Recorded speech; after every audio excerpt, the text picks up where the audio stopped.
And it's this kind of interaction between anxiety, depression, he says, is direct and significant. And so this threatening thought, anxious reaction, and then full retreat is like this vicious cycle that creatives go through. And I can tell you from experience, like I totally vibe with this, unfortunately, is that I sit down, I want to create a song, I get kind of anxious because I'm like, fuck, it's not turning out that good, it's starting to suck, it really sucks, shit. And then I stop, full retreat, right? Threatening thought, anxious reaction, full retreat. And that happens, and I'm sure a lot of you can attest. Happens a lot, almost on a daily basis if you're really, really, grinding hard at this, at your craft. And this anxiety, it's the cause of procrastination.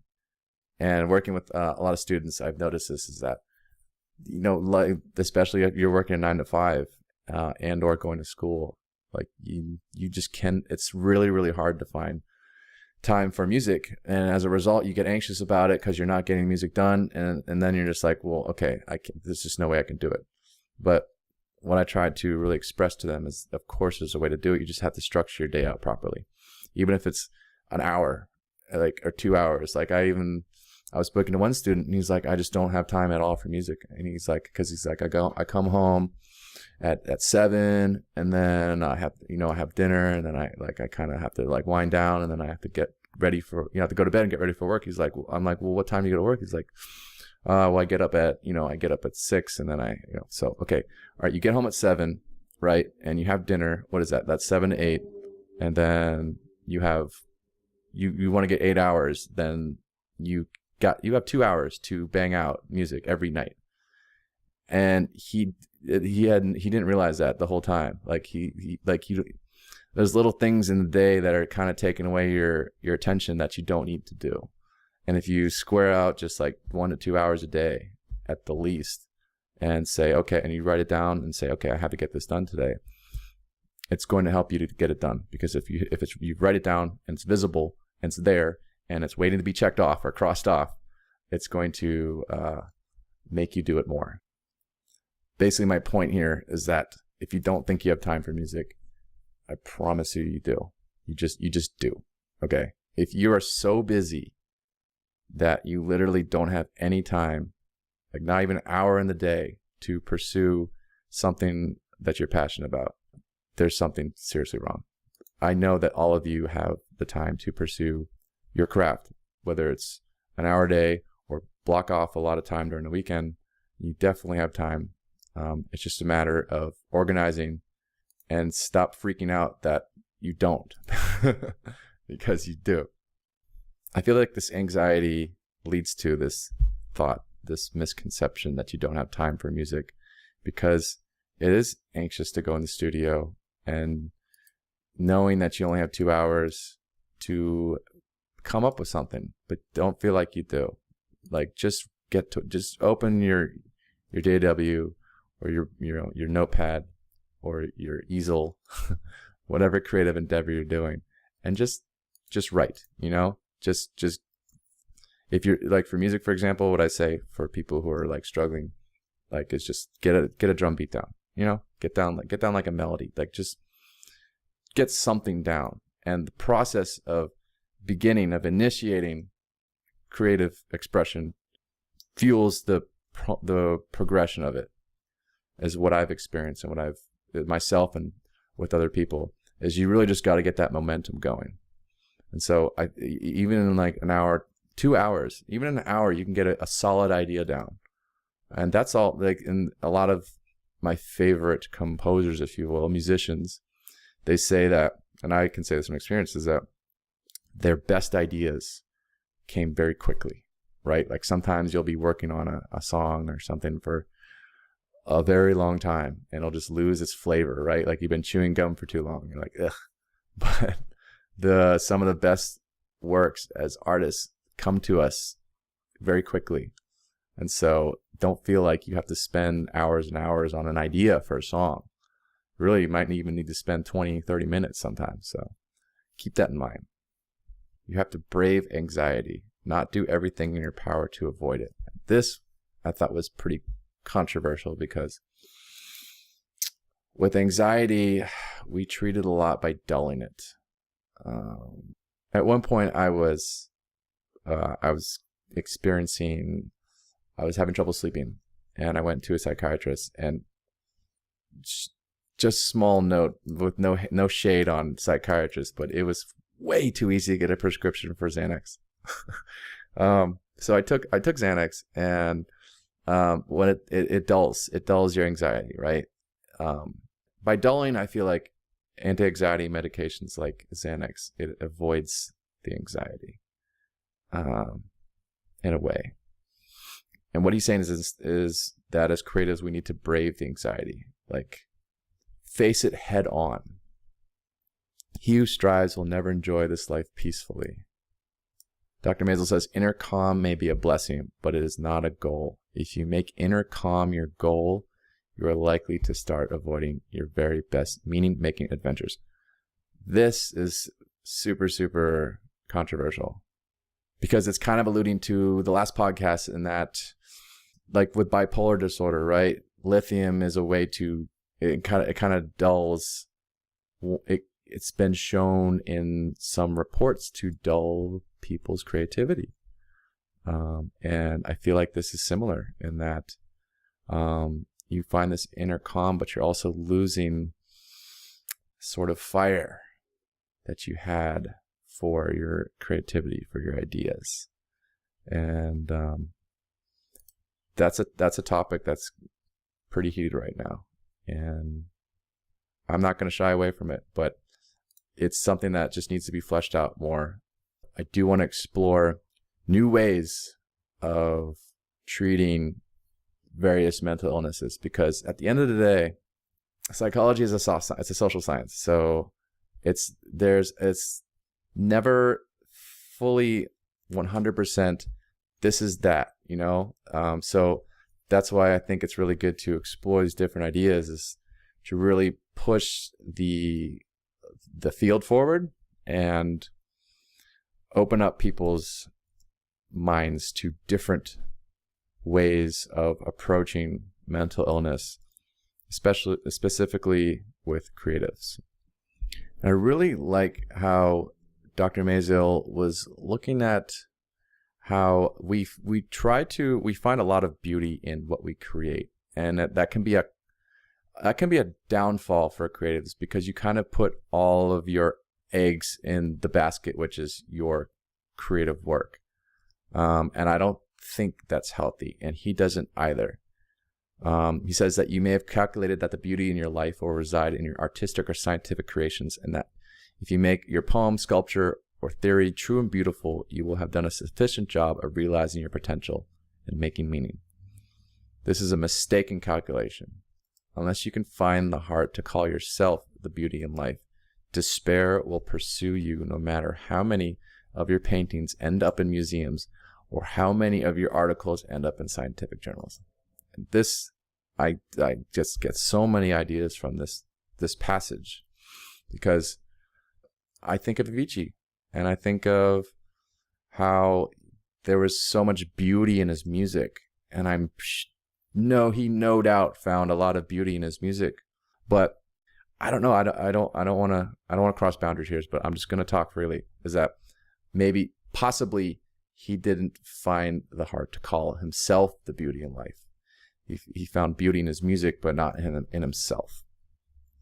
And I feel like that's a key thing to realize here as artists, is that you have to find yourself beautiful. You have to find yourself worthy, not just your music. You can't rely on your music to carry you as a human being. And I felt like that at once. I felt pretty shitty, and I was like, but if I create good music, then I'll be accepted, and that people will like me, you know? And I'm sure a lot of people feel like that too, whether they realize it or not. But that's a terrible, terrible way to feel. You have to like yourself, right? Before anything else. And no matter what art you create, and this has been seen in a lot of artists, is that they've been depressed and unhappy. And I think it may have to do with them finding so much beauty in their art, but not in themselves. So it's really important that we're kind to ourselves. You must put an arm around your own shoulder, walk yourself away from the pain, and have a friendly conversation with yourself until you're distracted enough that you can get back to your creating. I thought this was a great metaphor, like putting your arm around yourself, which is interesting. It's kind of existential, right? Like when you meditate, you kind of have an out of body experience, if you will. This kind of way of stepping outside of yourself, and realizing your thoughts, like I think I read The Power of Now, and Eckhart Tolle gave this visualization in order to help people meditate. And it's what I still use every day, is that you close your eyes, and you remove yourself from your body, and you're looking at yourself, meditating from the front. Okay. And you have like that, like, like when people think in a cartoon, they have like a bubble. You look at that bubble of yourself and what you're thinking, and it kind of takes your thoughts outside of yourself, and it makes you kind of realize that you have a shit ton of thoughts going on in your head, and also that you can detach yourself from these thoughts and not let them control you. And so I thought this passage that I just read was super important as far as supporting yourself and kind of holding your own hand. Like, it sounds super cheesy, but being able to console yourself when you don't always have a therapist around or whatnot, I think is really important. And as a habit, I feel like if you adopt, I think can be super helpful. It's kind of really outside the box, because I've never heard of people being like, yeah, I have an arm around my own shoulder, but I think it's a good way of thinking. So he goes into how this kind of lack of meaning leads to addiction. And this one I was like, oh boy, here we go. Like, cause I have some friends that are addiction specialists and, work with patients on a daily basis. And this is a very controversial one. He says that we as creatives are prone to addiction. And I want to say a caveat here that this is not exactly statistically proven. This is his experience as a psychologist with his practice. So he says, in order to handle the resultant meaning crisis that we as creatives experience, an incipient depression, you turn to a meaning substitute, something that feels as good as meaning or that generates just enough meaning.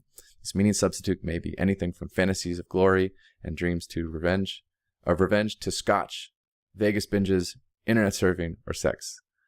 Your meaning substitute provides you with some significant relief from your feelings of despair and acts like meaning.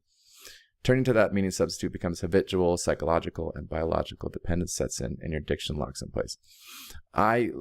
This passage really spoke to me because my experience was kind of opposite. I was, let's just say I abused alcohol and maybe hard drugs. And at the time, I wasn't making music. I'd always loved music as a kid. And then I kind of ditched it for sports, which I never got good at in high school. And then I went to college and started partying my face off. And so when I started making music, all the partying and the alcohol and the drugs, they kind of fell by the wayside. They weren't as fun anymore, that sounds depressing, but it's the complete opposite. It's the most amazing thing.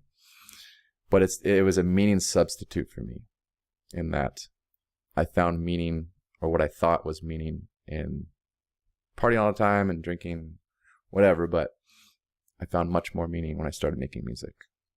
After I read that, I was like, fuck, this book is actually really good, because we are all just as a creative people searching for meaning. And I believe that if we can find that meaning, find that outlet, that substitute, it could be a lifesaver, literally.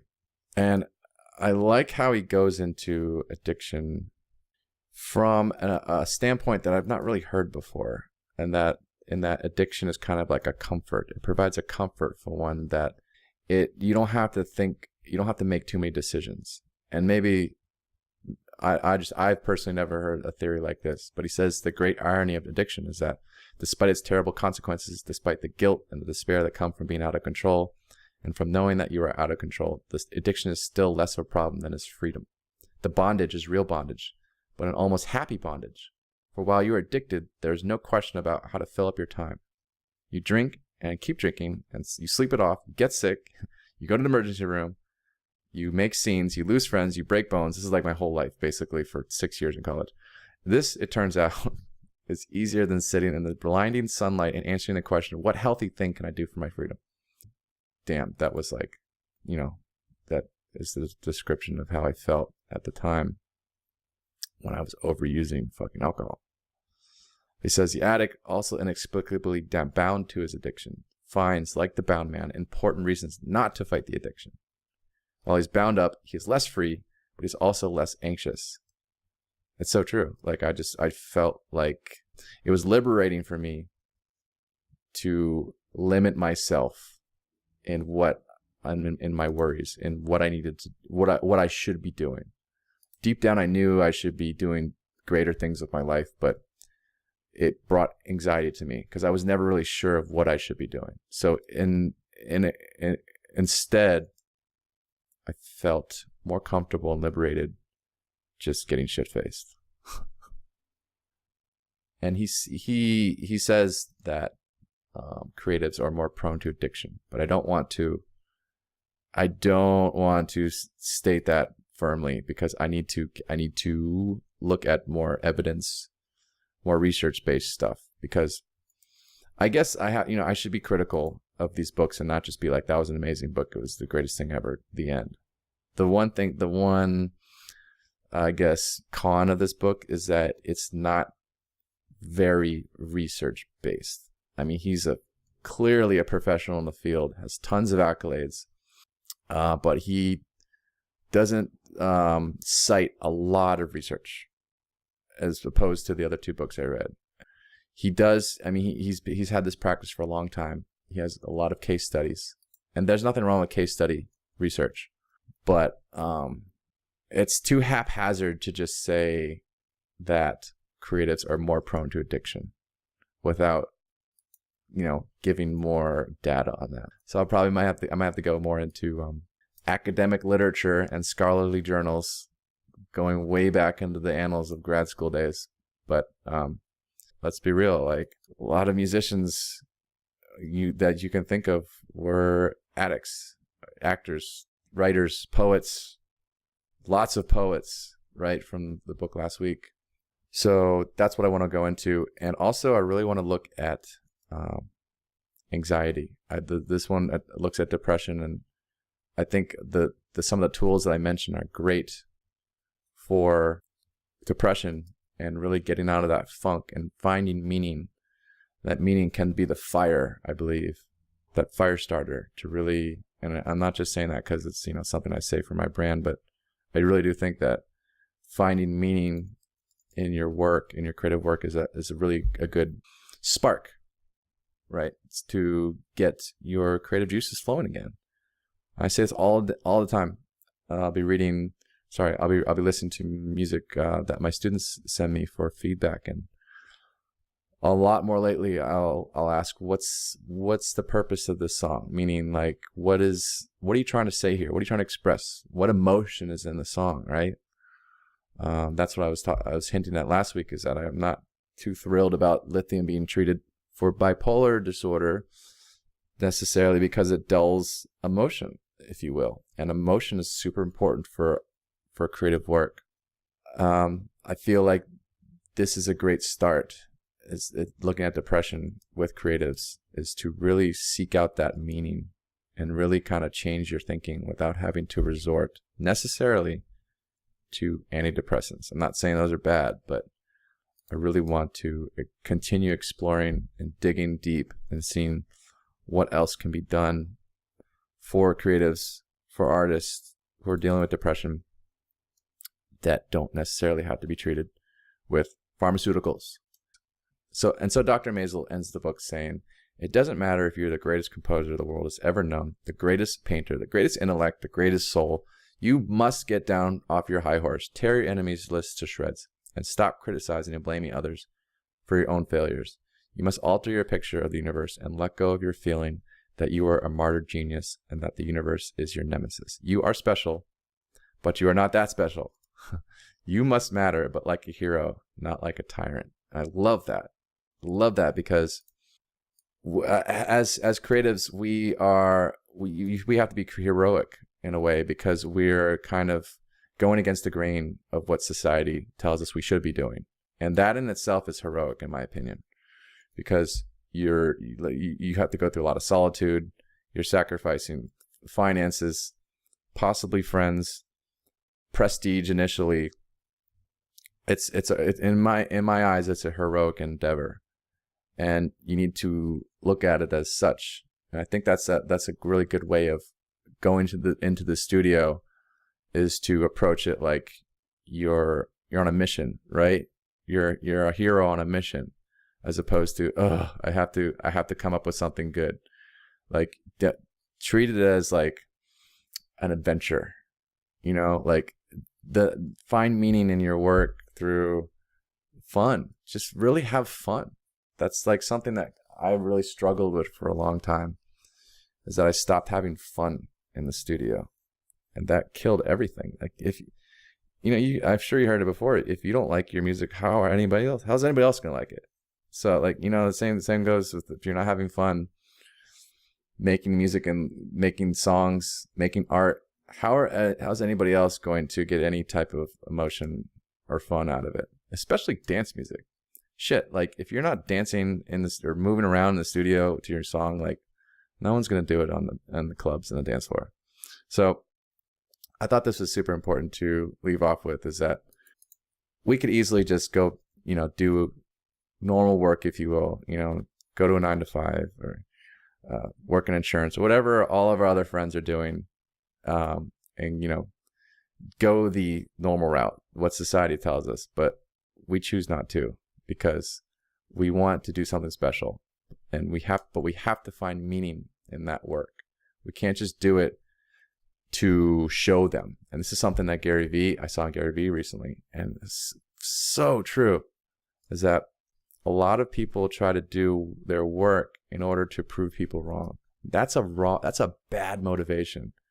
You should never do any type of important work to prove people wrong. Maybe you have that mentality, like, yeah, I'll show them, but your work should come from a good place. It should come from a strong place. It should come from a real place. And doing it to show somebody is the wrong motivation to create anything. And so, with your work, just find that meaning. Realize why you're making what you're making. Like, by discovering meaning in your work, it's going to make your work better. Not only is it going to get you out of your creative funk, out of these depressive states that you have, but I believe that it's going to end up in better work, in work that is real, that is from your heart, and not just trying to look cool, put on a fake facade and trying to show people that you can do this. Like, do it because it makes you happy, and that you find meaning in it. And if you find meaning in your work, everyone else will too.